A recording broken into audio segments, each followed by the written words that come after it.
Жалал Абад шаарында өнүктүрүү боюнча албетте бир топ көз караштар бар. Бул ар бир эле шаардын өзүнүн программасы болот. Бул узак мөөнөттүү жана кыска мөөнөттүү. Жалал Абад шаары чындыгында бир кереметтүү жер. 9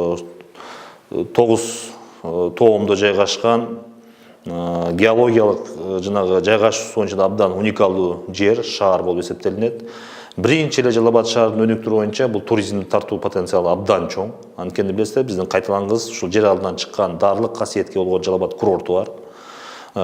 Мен ойлоймун, Жалал Абад шаары келечекте бул курорт туризм боюнча көптөгөн салыктарды алып келген, көптөгөн жарандарды сырттан өзүнө тарта алган борборго, ушундай бир салтанаттуу борборго айланыш керек.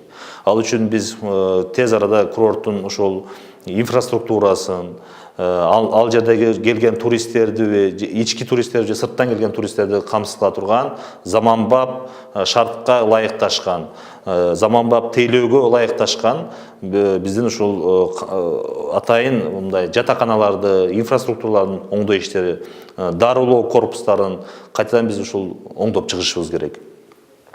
Ошол эле учурда Жалал Абад шаарында өзүңүздөр билесиздер, убагында ушул троллейбус иштерин, троллейбустарды жүргүзүү боюнча атайын мамылар орноштурулган Жалал Абад шаары ичинде.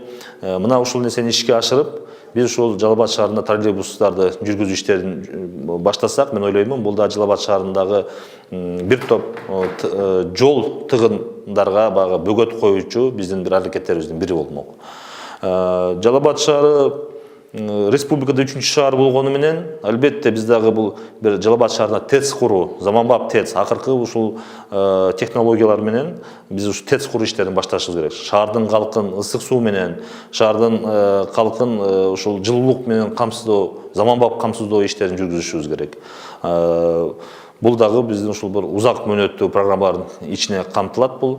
Жалал Абад шаарында жаштардын шаары деген мен бүгүнкү күнгө чейин жаштарды руханий жактан өстүрүү, алардын акылына акыл кошуп, зирек балдарды тарбиялоо үчүн биз бүгүнкү күндө маданий ушул социалдык объекттерди куруу иштерин башташыбыз керек. Эмне үчүн мен бул нерсени айтып жатамын? Жаштардын шаары Жалал Абад болгону менен бүгүнкү күндө биздин китепканабыз дээрлик жокко, эң оор ушул стихиялуу түрдө иш болуп жатат. Биз жаштарды ушул патриоттуулукка, шаардын тарыхын ушул нагыз салып, арийне өзгөчө бир көңүл бура турган, жаштарды тарбиялык касиетке ээ болгон мынакей шаардын музейлеринин кейпи бүгүн абдан начар акыбалда турат.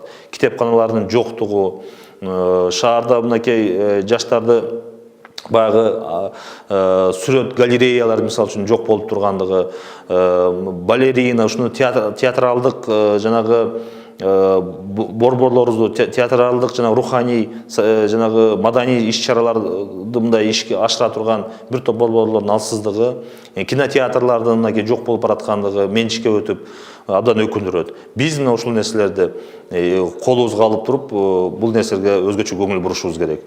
Анткени Жалал Абад шаарынын жаштары акыл азыгы, руханий азыктарын мен жогоруда айткан социалдык, маданий объектлер гана буларды багып, алардын акылына акыл, ушул зирек кылып өсүшүнө шарт кошот. Мен ойлоймун, Жалал Абад шаарынын жаштарында бул Жалал Абад шаарынын келечеги жатат. Андыктан жаштарга өзгөчө көңүл бурууга аракет кылмакчымын. Бир убакта Жалал Абад шаары экономиканын булагын түзгөн Советтер Союзунун убагында. Ири 29-30га жакын ишканалар иштеп турган. Ошолордун ичинде бизде мынакей убагында шер заводу Жалал Абад шаарында жайгашкан, бир топ темирди куюп иштетүүчү заводдор бизде ушул орун алган болчу. Атап кетсек, мындай ишканаларыбыз абдан көп болчу.